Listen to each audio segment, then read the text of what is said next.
بونجور. اليوم حابة اعمل انا وياكم صوص الثوم اللي بيستعملوه مع المشاوي. لحتى لي اعمل الثوم انا بحاجة لكبايتين زيت نباتي، لنص حامضة عصرتها، بحاجة لكباية ثوم حضرتها قشرتها، بحاجة ل 500 جرام بطاطا. انا سلقت البطاطا اليوم وحطيت لها حبوب ثلجة لحتى لي تسقع بسرعة لفي استعملها، وبحاجة كمان لنص ملعقة كبيرة ملح، واكيد بحاجة لهي لاستعملها. وهلا بالنسبة لآلة الكهرباء انا رح استعمل اليوم هالآلة هيدي اللي اعمل فيها الثوم، بس يلي ما عنده هيدي آلة الكهرباء ببيته في يستعمل هيدي الآلة، مشان هيك حطيت لكم اياها حد هيدي على الطاولة لحتى تشوفوها. ما عنده هيدي بيستعمل هيدي آلة الكهرباء، بس انا اليوم رح استعمل هاي. وهلا رح نبلش بالثوم.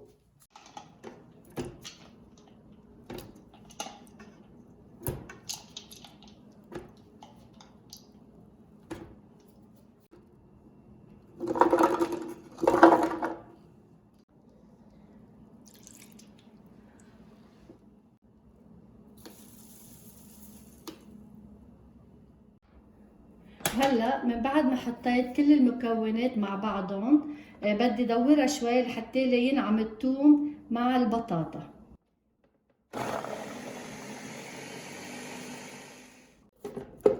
وهلا من بعد ما طحنت البطاطا والثوم مع بعضهم ونزلتهم ظبطتهم رح بلش احط الزيت شوي وشوي.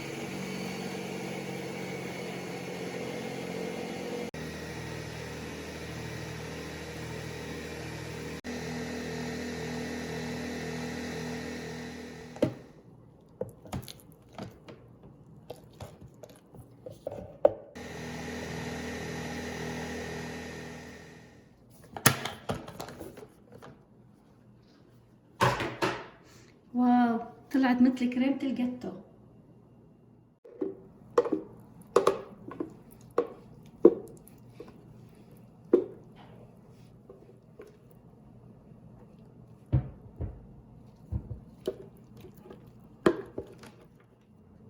وهلا من بعد ما خلصت عملين الثوم انا وياكم، بتمنى تجربوها بالبيت وبتمنى تنال اعجابكم، ورجعوا خبروني كيف طلعت معكم الثوم لكل المشاوي.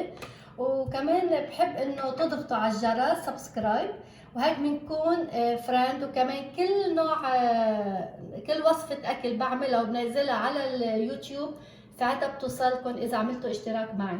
وميرسي كتير والف صحتين.